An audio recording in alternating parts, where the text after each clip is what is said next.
음식은 에너지를 포함하고 있습니다. 이건 잘 알고 있고요. 그럼 음식의 에너지는 어디 있을까요? 재미있네. 가만 있어봐. 깻잎에 에너지가 있다고? 희한하네. 밥에 에너지가 있다고? 돼지고기에 에너지가 있다고? 아니, 이게 내 몸속에 들어가서 열을 만든다고? 어떻게? 아니, 냉동김밥 이거 얼은 거 지금 차가워진 김밥을 내가 먹었는데 내 몸을 따뜻하게 해준다고? 희한하지? 열이 없는데. 어디 있을까요? 화학적 물질은. 제가 그래서 지금부터 여러분들은 화학을 몰라도 제가 이해시켜 드릴 거고요. 저도 잘은 몰라요. 그냥 설명만 할 뿐이지. 그래서 제가 지금부터 음식이라는 속성 그리고 에너지가 어디 들어가 있는지 설명을 드릴게요. 자, 먼저 여러분 음식하면 음식에 포함된 영양소라는 것을 잘 알 겁니다. 그렇죠? 자, 그래서 제가 지금부터 3대 영양소를 얘기하려고 합니다. 탄수화물, 지방, 단백질 이렇게입니다. 맞죠? 이 정도는 알 거예요. 3대 영양소라고 얘기하죠. 3대란 3개의 중요한 영양소라는 겁니다. 그리고 우리는 영양소를 조금 확대해서 6개의 영양소, 6대 영양소를 표현하기도 합니다. 그 6대 영양소로 따지면 여기 무기질 또는 미네랄이죠. 그리고 비타민, 그리고 물까지 포함됩니다. 이게 6대 영양소예요.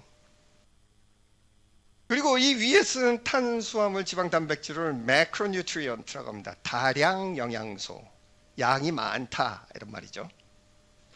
그리고 미네랄, 비타민, 물, 요거를 우리는 미량 영양소 또는 소량 영양소 이렇게 표현을 합니다. 그래서 매크로뉴트리언트 또는 마이크로뉴트리언트라고 표현을 하죠. 어쨌거나 우리는 3대 영양소, 6대 영양소를 표현을 합니다. 제가 지금부터 설명드리려는 것은 3대 영양소만 이야기하려고 합니다. 그리고 탄수화물과 지방과 단백질이 서로 무엇으로 이루어지는지 화학적 구조, 화학적 원소만 내가 얘기를 할게요. 탄수화물은 탄소, 수소, 산소로 이루어져 있습니다. 자, 지방은 뭐로 이루어졌을까요? 탄소, 수소, 산소로 이루어졌습니다. 교수님 잘못 쓰신 거 아니에요? 똑같네요? 네, 똑같아요. 자, 단백질 쓰겠습니다. 탄소, 수소, 산소, 그 다음에 질소가 들어가 있습니다. 여러분이 드시는 음식에 돼지고기가 됐든 또는 회가 됐든 아닌 가지가 됐든 중국 음식이 됐든 파스타가 됐든 뭐든 간에 여러분들이 먹는 음식에 가장 많이 포함된 화학적 물질은 탄수화물, 지방, 단백질입니다. 재미있게도 이 3개의 3대 영양소는 화학적 구조가 단지 3개 또는 4개의 원소로만 이루어져 있습니다. 다만 숫자가 조금 달라요. 그래서 제가 가장 간단한 탄수화물을 하나 보여드릴게요. 여기다 쓰겠습니다. C 6개 H12O6. 요게 그럼 탄소가 6개, 수소가 12개, 산소가 6개 있단 말이죠. 네, 그렇습니다. 요거를 우리는 보통 설탕 또는 당이라고 얘기하죠. 사실 당은 하나의 덩어리로 된 단당도 있고 좀 이따 설명할게요. 2당, 다당도 있죠. 자, 지방은 어떻게 이루어졌을까요? 지방은 탄수화물하고 똑같이 C와 H와 O로 이루어졌죠. 다만 숫자가 조금 달라요. 그래서 지방은 어떤 거랄까 8mm 16개, 32개, 2개 이렇게 돼 있습니다. 탄수화물 16개, 탄소 16개, 수소 32개, 산소 2개. 요건 8미르산입니다. 8미르산. palmitic acid. 8미르산입니다. 단백질은 재미있게도 굉장히 다양한데 여기 N이 하나 더 붙죠. 제가 요 구조를 한번 재미있게 벽에다가 다시 한번 낙서를 해보고 그것에 서로 연결선을 그리도록 하겠습니다. 당만 한번 얘기를 한번 해볼게요. 지우고 가겠습니다. 지우고 갈게요. 자, 탄소가 6개죠. 보통 6개를 6카본이라고 합니다. 카본 분자니까요. 탄소 6개, 그리고 제가 아무데나 12개의 수소를 그릴게요. 이거는 정식 구조가 아닙니다. 틀린 구조예요. 그냥 제가 여러분들이 이해를 돕기 위해서 그냥 그리겠습니다. 12개를 그릴게요.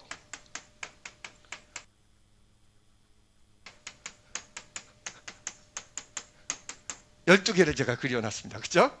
자, 그러면 5가 6개죠? 자, 5가 6개를 그리도록 하겠습니다. 아무데나. 그리도록 할게요.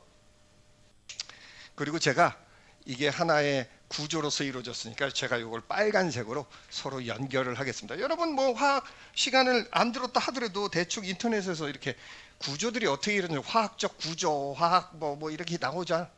그럼 다 이렇게 연결을 해주죠. 이렇게 하나씩 이런 식으로 연결을 해줍니다.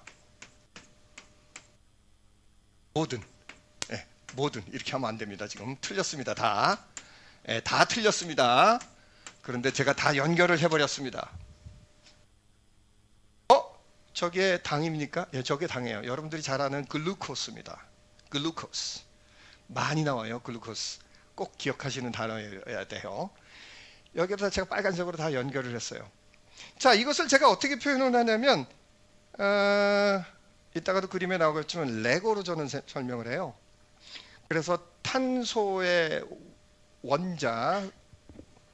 원소를 까만색으로 생각하고요. 그리고 수소를 빨간색으로 생각하고요. 그리고 산소를 노란색으로 생각해서 연상합시다. 그리고 이것을 레고 피스 까만색 6개, 빨간색 12개, 노란 거 6개로 생각하시고 서로 아무렇게나 조합으로 꽂으세요. 다 일직선으로 꽂으셔도 되고요. 구멍구멍 조금씩 날개를 만들어서 뭐 이상한 형상으로 만들어도 상관없습니다. 그리고 꽂을 때 힘이 들어가죠. 그리고 뺄 때도 힘이 들어갑니다. 그렇죠? 그렇게 연상하세요. 즉 다시 말해서 이 빨간색을 꽂을 때 힘 정도로 생각하시고 또는 뺄 때 힘 정도로 생각하세요. 자, 화학적 물질, 다시 말해서 탄수화물 중에 가장 기본적인 글루코스, 포도당입니다. 포도당은 에너지를 어디에 저장하고 있을까요? 단순히 요 두 개를 연결하는 어떤 힘 정도로 이해하시면 됩니다. 그게 에너지가 보관되어 있는 장소이죠. 그래서 에너지가 뛰쳐나와서 요거를 딱 자르면 탁 하고 자르면 팅 하고 다른 색깔 없나요? 네, 에너지가 빠져나옵니다. 제가 에너지를 E 그리고 동그라미로 제가 그려놨죠. 에너지가 툭 하고 뛰어나와요. 다시 말해서 저 여기 연결하렵니다. 그러면 이 에너지가 다시 이 안으로 휘리릭 하고 들어와야겠지요.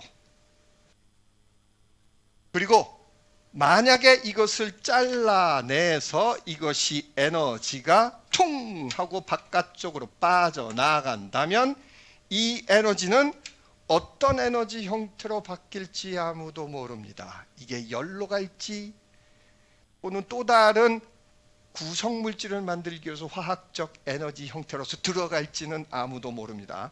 일단 튕겨져 나왔죠. 요거를 우리는 free energy라고 합니다. 자유 에너지죠. free energy. 자유로운 에너지입니다. 자, 이 정도 됐으면 여러분들은 아까 제가 여기서 지웠던 당의 분자의 개수와 그 다음에 팔미르산의 분자의 개수를 기억하실 거예요. 6개, 12개, 6개, 16개, 32개, 2개. 어디가 훨씬 더 많죠? 당연히 팔미르산이 분자 구조에서 원소를 훨씬 더 많이 가지고 있습니다. 더 많이 연결해야죠. 무슨 뜻일까요? 분자의 숫자가 많을수록 결합된 곳이 많습니다. 그 얘기는 다시 말씀드리면 더 많은 에너지를 가지고 있다는 것이죠. 어렵지 않아요. 굉장히 쉬워요. 자, 그래서 요렇게 연결되어 있는 빨간 선을 우리는 bond, 결합이라고 합니다. bond. 자, 그리고 이렇게 붙어 있다는 것을 우리는 결합되어 있다 그래서 우리는 bonding이라고 합니다. bonding. 그러니까 다시 말해서 화학적 구조물은 원소들이 반딩한 덩어리라고 보시면 됩니다. 그리고 이 덩어리가 클수록 그리고 지금 반딩이 많을수록 에너지는 훨씬 더 많습니다. 그리고 재밌게도 어떤 반딩은 매우 결속력이 강하고 어떤 반딩은 매우 느슨합니다.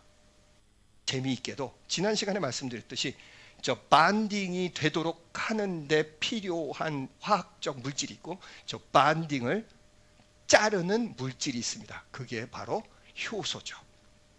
그러니 효소 없으면 절대 여러분들은 화학적 과정을 절차를 그 프로세스를 밟을 수가 없습니다. 얼만큼 효소가 중요한지 잘 알겠죠. 재미있게도 제가 굉장히 많은 반딩을 그려놨는데 이 반딩은 하나하나 잘릴 때마다 그 효소가 모두 다 다를 수 있습니다. 그러니 여기가 제게다 빨간 선 근 수만큼 효소가 필요할 수도 있다는 것이죠. 그리고 재미있게도 그 효소는 그 위치에 어느 순서로 들어가야만 합니다.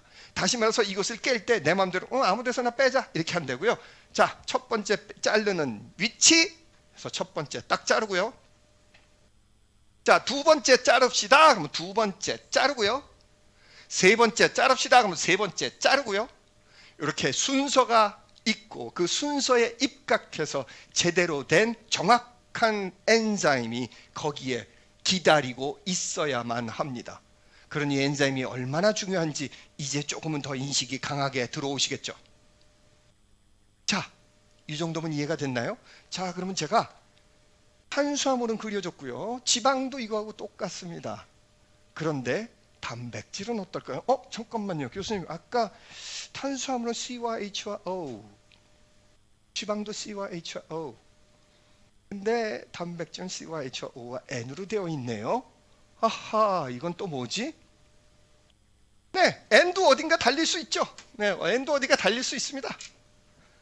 자, 문제는 뭘까요? 제가 N을 어떻게 표현하나 봅시다.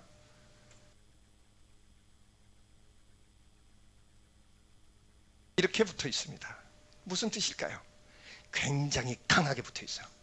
강한 strong bonding입니다. 그래서 이거는 잘 안 잘려요.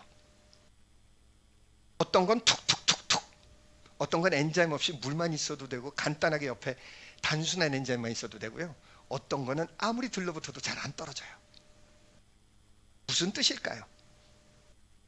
여러분들이 에너지를 쓴다 하면 에너지를 전환시킨다면 전략이 굉장히 많이 필요합니다. 첫 번째, 쉽게 에너지를 털어버릴 수 있다면, 그래서 저기 이 동그라미처럼 프리 에너지를 쉽게 만들 수 있다면 우리는 그 음식을 굉장히 좋아할 겁니다. 왜? 몸에서 수고하지 않아도 화학적 형태의 에너지를 뽑아서 우리는 다른 형태의 에너지를 쓸 수 있으니까요.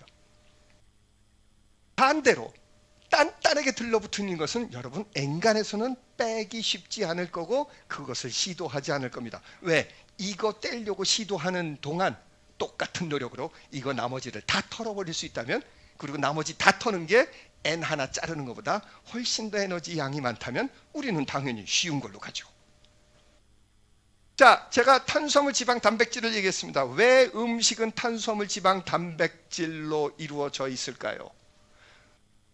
잠깐만, 왜 우리는 근데 탄수화물, 지방, 단백질만을 음식으로 대영양소로 보지? 교수님이 아까 미네랄하고 비타민하고 물은 얘기 안 했네? 왜 그럴까요? 답은 굉장히 간단합니다. 비타민과 미네랄과 물은 에너지의 양이 많지가 않습니다. 왜요? 분자 구조도 복잡하지 않고, 그러나 그것을 깨려면 엔자임이 필요해요. 더 재밌는 것은 뭐냐면 미네랄과 비타민과 물은 음식에 많이 포함되어 있지 않습니다. 그러면 여러분들이 음식을 먹었을 때 탄수화물, 지방, 단백질 버리고 무기질과 비타민과 물을 깨려고 노력할까요? 아니면 양이 뒷담하는 탄수화물, 지방, 단백질을 분해하려고 들어갈까요? 당연히 탄수화물, 지방, 단백질이죠. 여러분, 혹시 영양을 할 때, 음식을 먹을 때 균형 잡힌 식단 이러면서 하루에 먹는 음식의 영양소 포함의 비율을 대충적으로 여러분들이 관심이 있다면 아실 겁니다. 탄수화물 어느 정도 드시죠? 네, 적게는 한 55%, 많으면 한 65%, 70%까지 먹죠. 지방은 어느 정도 먹습니까? 한 15%에서 30% 정도 먹죠. 단백질은 어느 정도 먹을까요? 단백질은 그렇게 많이 먹지 않습니다. 단백질이 그 양이 포함이 가장 적게 되어 있죠. 그렇다면 우리는 왜 그렇게 먹을까요? 그렇다면 우리는 왜 인간은 대략적으로 우리가 먹는 음식의 양 중에 반 이상이 넘는 약 60, 70%의 탄수화물을 먹고 그리고 약 나머지 부분 중에서 한 반 이상을 또 지방을 먹고 나머지 한 15에서 20% 정도를 단백질을 먹을까요? 재미있게도 그것은 인간이 그렇게 먹어야 하기 때문이 아니고 우리가 먹는 음식의 대부분이 그러한 화학적 구조 또는 성분의 비율로 되어 있기 때문입니다. 여러분들은 인간이고 여러분들은 잡식성 동물입니다. 거기에 맞춰서 여러분들은 지금까지 진화해 왔고 그리고 부모로부터 태어났죠. 그리고 재밌게도 여러분들은 지금 그렇게 생활해 갑니다. 그런데 여러분들은 어떻게 먹어야 돼라는 영양학적 지식보다는 어떤 음식이 거기 있는가를 먼저 생각해야 되죠. 그리고 그 음식이 가지고 있는 에너지를 내가 훔쳐 먹고 그 먹은 음식이 내 몸에서 다 소화될 때 가장 유리하게 됩니다. 그래서 음식은 사실은 이렇게 먹어야 돼라고 해서 먹는 게 아니고요. 우리가 에너지를 뽑아 쓸 수 있는 대상으로서 가장 주위에 많이 널려 있는 게 음식이 됩니다. 그리고 그렇게 300만 년 동안 인간은 진화해 왔죠. 사실 그러한 의미에서 지금 현대 인간은 현생 인류는 그래서 60%, 65%의 탄수화물 그리고 나머지 비타민과 죄송합니다. 지방과 단백질로 이루어진 음식을 먹고 그리고 재미있게도 그 안에는 매우 적은 양의 미네랄과 비타민과 물이 포함되어 있습니다. 그래서 음식이란 정해져 있는 게 아니고 어떻게 우리가 대상체로서 에너지를 섭취할 것인가의 대상으로 지금까지 왔고 그리고 재미있게도 우리가 먹는 모든 음식은 그러한 비율로 에너지를 저장하고 있기 때문에 여하튼 그래서 우리는 대영양소 그리고 미세영양소 이렇게 이야기를 하게 되는 것이죠. 자, 여하튼 그래서 결국은 인간은 그래서 탄수화물, 지방, 단백질이 포함된 음식의 탄수화물과 지방의 단백질 구조를 분해할 수 있는 능력을 가지고 있습니다. 그래서 이게 영양소죠. 그러면 인간은 비타민과 미네랄과 물을 분해할 수 있는가? 물은 빼고요. 비타민과 미네랄을 분해할 수 있을까요? 분해할 수 없습니다. 못합니다.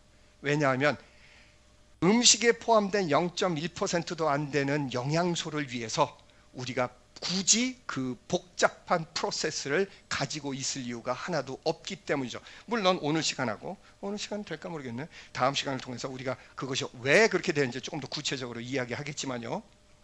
자, 여하튼 그래서 지금부터 우리는 탄수화물, 지방, 단백질만 얘기하겠습니다. 그리고 탄수화물, 지방, 단백질만이 우리한테 에너지의 원천입니다. 다시 말해서 탄수화물만 먹어도 되고요. 지방만 먹어도 되죠. 왜? 에너지를 우리한테 공급할 수 있으니까요. 그러나 비타민과 미네랄만으로 우리는 에너지를 쓸 수는 없죠. 또는 전환을 시킬 수는 없게 되는 것입니다.